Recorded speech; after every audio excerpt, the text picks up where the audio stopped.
Hey everyone, Daniel here from Twin Bytes with another quick tutorial for you. This time I want to show you how to take a proper screenshot to send to somebody, especially if you're trying to send an error message on your screen to your computer technician or someone to help you out with something. I've had too many times where people send me a screenshot that they just take the entire screen, paste it into a Word document and send that, which makes it even smaller to read, unnecessary extra information, and especially even more difficult if you have more than one computer screen like I have in this picture. So I'm going to show you two different ways in how you can take a proper screenshot to send to somebody.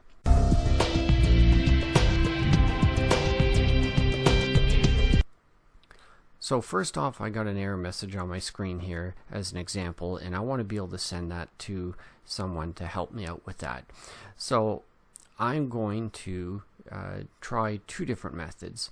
First is what typically people do is they hit the print screen key on your keyboard. And it looks like nothing happens when you do that, but the next step is where you paste this. And this is where people get into trouble.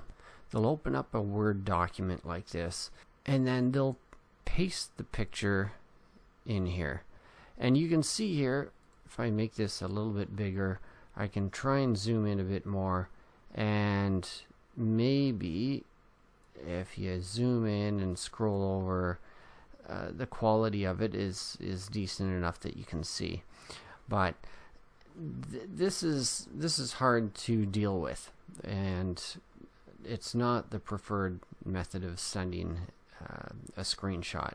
The other way is also somebody might send it as an email attachment, or not an email attachment but just in an email, and then you paste it in there, and that takes up the entire screen, especially if you got two screens and it's a little bit smaller. It might be harder to see, but you do see the whole screen.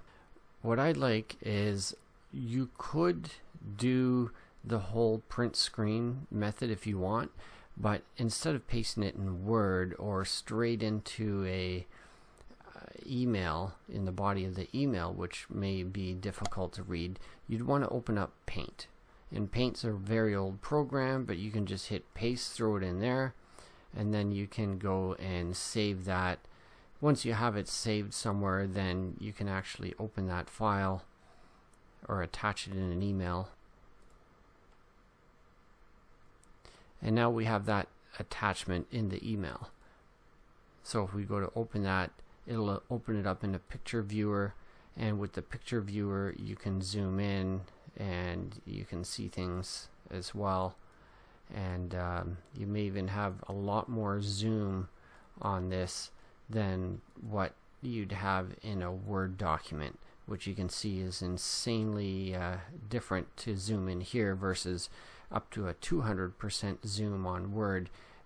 This I don't even see how many times zoom it is, but this definitely works a whole lot better, especially if you're sending it to somebody that doesn't have the greatest eyesight. The other thing I like is even better. Instead of taking a screenshot of your entire screen, you just want to send this message. There is a tool called Snipping Tool, and you can find it through your Start button fairly easily. And when this opens up, you just go to New, and now without clicking on here, click somewhere on your screen, because you can't start from here, so you can move that out of the way if you have to, and then you can literally click and drag and select the area of your screen that you want to include. And once you let go of the mouse, it takes that and shows the image here, so it's ready now to save it.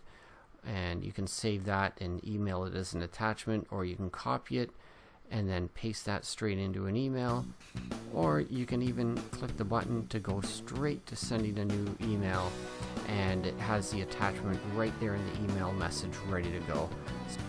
So that's it for this tutorial. I hope you guys found it helpful. If you did, give it a thumbs up, subscribe if you haven't already, and stay tuned for future videos. Thanks. Bye for now.